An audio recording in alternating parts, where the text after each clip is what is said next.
How to reset or recover Twitch password. So if you want to reset or recover your Twitch password, then all you have to do is open up your browser and then on the search bar, search for twitch.com, and after that it will directly take you to the website. And now on the upper right corner, you can click on login, and now you have to enter your username and password. But if you want to reset your password, then you can click on here which says trouble logging in, and from here you have to enter your email or your phone number which you have used to create your Twitch account. And after entering the email, click on continue, and then you have to enter your username. But if you don't remember your username, then you can click here that I don't know my username, and then you can reset your username also. But if you know your username, then please enter your username.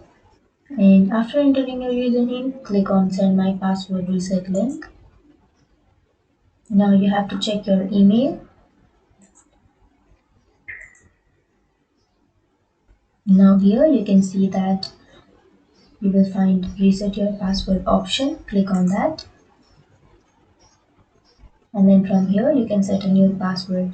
So after setting the password, you can click on set password, and that's it guys. That's how you reset or recover your Twitch password.